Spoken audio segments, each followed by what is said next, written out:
અમદાવાદમાં ખાનગી સ્કૂલોની મનમાની સામે વિરોધ. ખાનગી સ્કૂલોમાં વિદ્યાર્થીઓના સ્વેટર મુદ્દે મનમાનીનો આક્ષેપ. અમદાવાદમાં NSUIનો જિલ્લા કક્ષા અધિકારીની કચેરી ખાતે વિરોધ. ખાનગી સ્કૂલો ચોક્કસ જગ્યાએથી સ્વેટર ખરીદવા દબાણ કરતી હોવાનો આરોપ. અનેક રજૂઆતો બાદ કાર્યવાહી ન થતી હોવાનો આરોપ. NSUIના કાર્યકરોનો આક્ષેપ છે કે ખાનગી શાળાઓમાં શિયાળામાં વિદ્યાર્થીઓના સ્વેટર ચોક્કસ સ્થળેથી જ ખરીદવા દબાણ કરાયા છે અને જો તેવું ન કરાય તો સ્કૂલમાં ન બેસવાની ધમકી અપાય છે. આ મુદ્દે વિદ્યાર્થી સંગઠન NSUI દ્વારા વિરોધ પ્રદર્શન કરવામાં આવ્યું હતું. NSUIના કાર્યકરોએ અમદાવાદ DO કચેરીએ પહોંચીને સૂત્રોચ્ચાર કર્યા અને ખાનગી સ્કૂલોની જોહુકમી બંધ કરવા માટે રજૂઆત કરી. સાથે DO કચેરી આવેદનપત્ર આપ્યું. NSUIની રજૂઆત બાદ DO રોહિત ચૌધરીનું નિવેદન, કોઈ પણ શાળા ધ્યાને આવશે તો કાર્યવાહી થશે. અગાઉ પણ એક વાલીની ફરિયાદ મળી હતી. રાજકોટની સમરસ બોયઝ હોસ્ટેલ ફરી વિવાદમાં, વિદ્યાર્થીઓનો મોટો આક્ષેપ. રાજકોટમાં સમરસ બોયઝ હોસ્ટેલ ફરી વિવાદમાં. હલકી ગુણવત્તાના ભોજનનો આક્ષેપ. શાકમાં જીવાત તો રબર જેવી રોટલી અને પાણી જેવી છાશ મળતી હોવાના આક્ષેપ. રાજકોટના સરકારી કુમાર છાત્રાલયના 1000 વિદ્યાર્થીઓ રહે છે હોસ્ટેલમાં. હલકી ગુણવત્તાના ભોજનથી વિદ્યાર્થીઓ પરેશાન છે. આ અંગે તંત્રને પણ રજૂઆત કરવામાં આવી હોવાનો દાવો. તંત્રએ સમસ્યા ન સાંભળતા સોશિયલ મીડિયા સાઇટ એક્સ પર પેજ બનાવી વિડીયો બનાવી વાયરલ કર્યા. વિદ્યાર્થીઓનો આક્ષેપ છે કે ભોજન સ્વાદહીન હોય છે અને ઘણી વખત ભોજનમાંથી જીવાત પણ નીકળે છે. એટલું જ નહીં, અહીં મળતી રોટલી ખાવા માટે તૂટતી પણ ન હોવાનો આક્ષેપ છે. વિદ્યાર્થીઓનું કહેવું છે કે અગાઉ સમાજ કલ્યાણ અધિકારી, જિલ્લાના નાયબ નિયામક અને મુખ્ય કારોબારી અધિકારી સુધી રજૂઆતો કરાઈ છે, પરંતુ સમસ્યાનું નિરાકરણ હજુ સુધી આવ્યું નથી. મહીસાગરના બાલાસિનોરમાં કમળાનો રોગ બન્યો બેકાબુ. સ્થાનિકોનો મોટો આક્ષેપ. મહીસાગરના બાલાસિનોર નગરપાલિકાની ગંભીર બેદરકારીના કારણે કમળાનો રોગ બેકાબુ બન્યો છે. બાલાસિનોરમાં ઠેર ઠેર કમળા રોગથી પીડાય લોકો પીડાઈ રહ્યા છે, તો નગરમાં પીવાના પાણીમાં ગટરના પાણી ભળી જતા આ સ્થિતિ સર્જાય છે. સાથે ઠેર ઠેર પીવાના પાણીમાં જીવાતો પણ જોવા મળી રહી છે. ખાસ વાત એ છે કે 75 દિવસમાં 324થી પણ વધુ કમળાના કેસો નોંધાયા, તો એક માસમાં કમળાના રોગથી 2ના મોતનો પણ આક્ષેપ છે.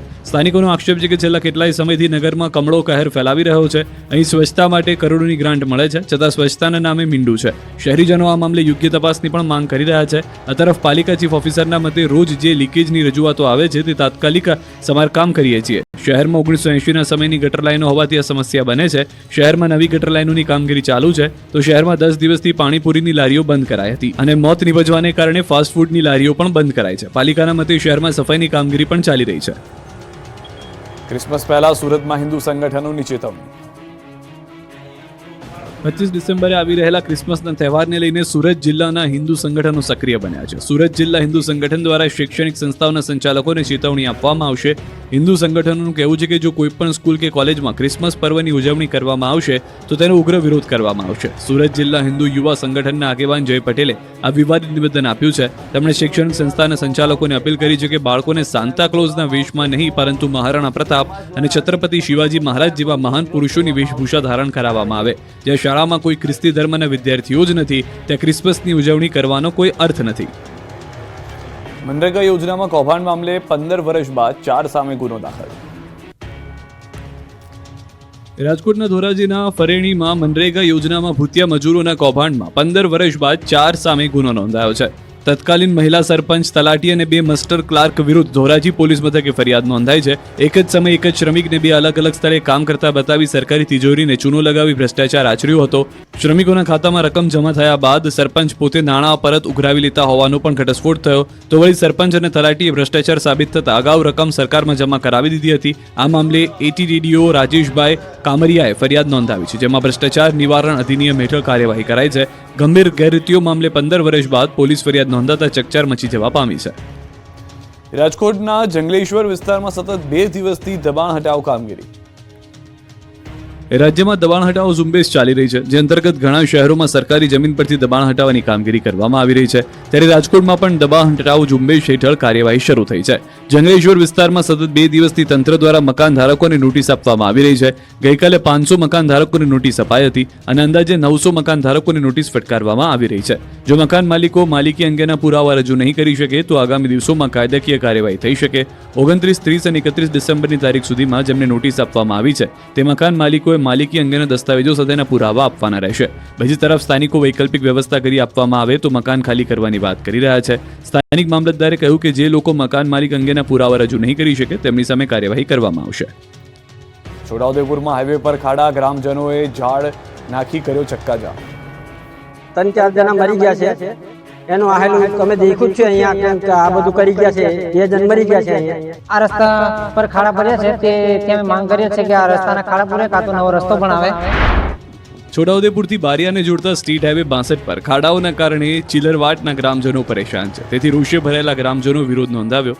ગ્રામજનો ચિલરવાડ ગામે રસ્તા પર ઝાડ નાખી વિરોધ નોંધાવી રહ્યા હતા. આ વિરોધને વચ્ચે ગ્રામજનો 108ને રસ્તો આપી માનવતા પણ મહેકાવી.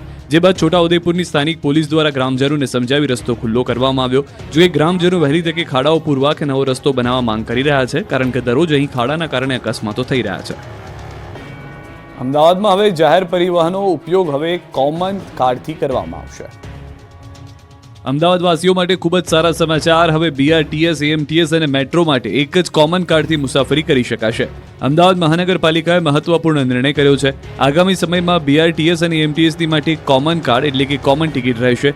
AMC દ્વારા ITMS અને ઓટોમેટિક ફેર કલેક્શન સિસ્ટમ પ્રોજેક્ટ શરૂ કરાયો છે. આ પ્રોજેક્ટ હેતુ શહેરના પરિવહન માધ્યમો BRTS અને AMTS તેમજ મેટ્રો એક સાથે જોડી એક જ ડિજિટલ પ્લેટફોર્મ પર કાર્ય છે. આ થકી બસોના સારા રૂટ અને સમયપત્રકથી લોકોને ઝડપી અને આરામદાયક મુસાફરી મળશે. તેમજ બસ ક્યારે આવશે અને ક્યાં વિલંબ છે તેની લાઈવ માહિતી મળતા પબ્લિક ટ્રાન્સપોર્ટ વધુ વિશ્વસનીય બનશે. આખા પ્રોજેક્ટ પાછળ 472 કરોડનો ખર્ચ કરાશે. એક જ એજન્સીને 12 વર્ષનો કોન્ટ્રાક્ટ અપાયો છે. અમદાવાદમાં બાકી પ્રોપર્ટી ટેક્સ વસૂલી માટે વ્યાજ માફી યોજના જાહેર. અમદાવાદ મ્યુનિસિપલ કોર્પોરેશન દ્વારા બાકી પ્રોપર્ટી ટેક્સની વસૂલાત માટે 1 જાન્યુઆરીથી 31 માર્ચ 2026 સુધી વ્યાજ માફી યોજના જાહેર કરવામાં આવી. આ યોજના હેઠળ જૂની ટેક્સ ફોર્મ્યુલાવાળી મિલકતો અને ચાલી ઝૂંપડા માટે 100% વ્યાજ માફી મળશે. તેમજ નવી ફોર્મ્યુલા મુજબ રહેણાંક મિલકતો માટે જાન્યુઆરી મહિનામાં 85% વ્યાજ માફી મળશે, જ્યારે ફેબ્રુઆરીમાં 80% અને માર્ચમાં 75% વ્યાજ માફી મળશે. જ્યારે બિન રહેણાંક મિલકતોને જાન્યુઆરી મહિનામાં 65%, ફેબ્રુઆરીમાં 60% અને માર્ચમાં 50% વ્યાજ માફી મળશે. જોકે આ યોજના ચાલુ વર્ષે 2025-26ના ટેક્સ માટે લાગુ પડશે નહીં. ટ્રેનની જેમ હવે એક્સપ્રેસ ST બસમાં પણ ફૂડ બુકિંગ કરી શકાશે. પ્રવાસીઓ જેમ ચાલતી ટ્રેનમાં ટિકિટ સાથે ફૂડ બુક કરાવી શકે છે, તેમ હવે રાજ્યની એક્સપ્રેસ ST બસોમાં પણ પ્રવાસીઓ ટિકિટ સાથે ફૂડ બુક કરાવી શકે છે. રાજ્યનું ST નિગમ મુસાફરોને વધુ સારી સુવિધા આપવા આગળ વધી રહ્યું છે. નિગમ બસમાં ફૂડ સર્વિસ માટે ટેન્ડર બહાર પાડવામાં આવ્યું છે. પ્રવાસીઓ બસમાં ઓનલાઈન ફૂડ માટે ST નિગમની OPRS સિસ્ટમ પર ઓર્ડર આપી શકશે. નક્કી થયેલ એજન્સી તમાકુ, બીડી, ગુટખા, નોનવેજ અને પ્રતિબંધિત ચીજવસ્તુઓ સર્વ નહીં કરી શકે. એજન્સીઓ ઓનલાઈન ફૂડ માટે કેટલાક નિયમોનું પણ પાલન કરવું પડશે. પ્રવાસીઓ અને ફૂડ એજન્સીઓ બંને નિયમોનું પાલન કરવું પડશે, જેમાં શરતોને આધીન પ્રવાસીઓ ટિકિટ સાથે ફૂડ બુક કરાવી શકશે. જે સ્થળે પ્રવાસીને ફૂડ જોઈતું હોય તેના 3 કલાક પહેલા ફૂડ બુક કરાવવું પડશે. પ્રવાસી ટિકિટ સાથે ફૂડ બુક કરી શકે છે, તો એજન્સી માટે પણ શરતો રહેશે, જેમાં સમયસર ફૂડ નહીં પહોંચાડાય તો 5,000 થી 10,000નો દંડની જોગવાઈ કરવામાં આવી છે. આ સાથે જ રાજ્યના ST નિગમની યશ કલગીમાં વધુ એક પીછું ઉમેરાવા જઈ રહ્યું છે. ઉંમર માત્ર 16 વર્ષ, પણ વિચાર દેશના ભવિષ્યનો. મળીએ સુરતની વિદ્યાર્થીનીને. સુરતની 16 વર્ષીય વિદ્યાર્થીની ભાવિકા મહેશ્વરીએ PM નરેન્દ્ર મોદીને પત્ર લખ્યો. આ પત્રમાં બાળકોમાં વધી રહેલા મોબાઈલ એડિક્શન અને સોશિયલ મીડિયાના નકારાત્મક પ્રભાવથી બચાવવા માટે 16 વર્ષથી નાની વયના બાળકો પર સોશિયલ મીડિયાના ઉપયોગ પર પ્રતિબંધ મૂકવાની માંગ કરી. ઓસ્ટ્રેલિયામાં અમલી બનેલા કડક નિયમોનો ઉલ્લેખ કરી. ભારતમાં પણ સોશિયલ મીડિયા કંપનીઓ માટે ઉંમર વેરિફિકેશન અનિવાર્ય બનાવવાની માંગ કરી. આ સાથે આ મુદ્દે મન કી બાતમાં ચર્ચા કરવાની પણ વિનંતી કરી. બાળકોમાં